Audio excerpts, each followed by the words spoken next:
तमिलनाडु और केरल के सीएम भी आईएएस क्रेडल नियमों में बदलाव के केंद्र के फैसले के खिलाफ उतरे। नमस्कार दर्शकों, मैं मुस्कान अग्रवाल और आप देख रहे हैं द ऑप्शन।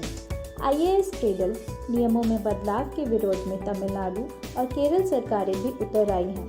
तमिलनाडु के मुख्यमंत्री एम.के. स्टालिन और केरल के मुख्यमंत्री पी. विजयन ने भी इसका विरोध करते हुए प्रधानमंत्री नरेंद्र मोदी को पत्र लिखा है।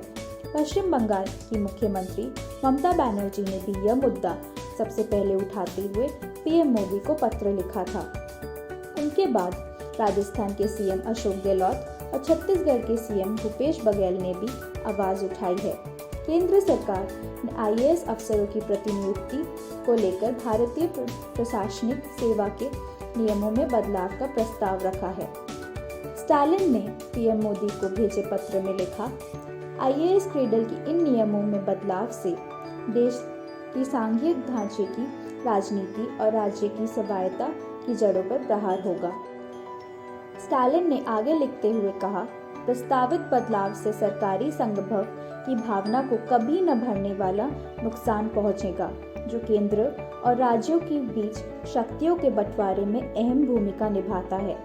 उन्होंने कहा, अगर ये लागू होता है तो अखिल भारतीय सेवकों के अफसर पूरा कार्यकाल केंद्र सरकार के भय के साये में बिताएंगे। देश की नौकरशाही के मजबूत ढांचे का मनोबल गिराएगा और उसे अस्थायी करेगा। स्टालिन ने कहा, मैं एक बात प्रमुखता से कहना चाहता हूँ कि कई राज्य सरकारें वशिष्ठ प्रतिष्ठा के स्तर पर अफसरों की कमी का सामना कर रही है। मुख्यतः केंद्र सरकार की क्रेडल प्रबंध की गलत नीतियों के कारण ऐसा हो रहा है। विजयन ने भी ऐसा ही एक पत्र केंद्र सरकार को भेजा है। इसमें कहा गया है कि यह पत्र सिविल सेवकों के बीच भय का माहौल पैदा करेगा। यह सिविल सेवक राज्य की नीतियों को लागू करने में अहम भूमिका निभाते हैं।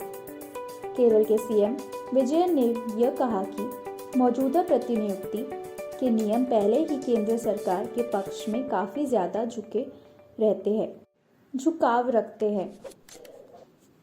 विजयन ने यह भी कहा, प्रस्तावित संशोधन निश्चित तौर पर बदलाव का माहौल पैदा करेंगे और अखिल भारतीय सेवकों के अवसर में केंद्र की सत्तारूढ़ पार्टी के राजनीतिक तौर पर विरोध वाली नीतियों को लागू करने में हिचकिचाहट रहेगी। धन्यवाद। मैं मुस्कान अग्रवाल और देश और विदेश की तमाम बड़ी खबरें जानने के लिए देखते रहिए द ऑप्शन।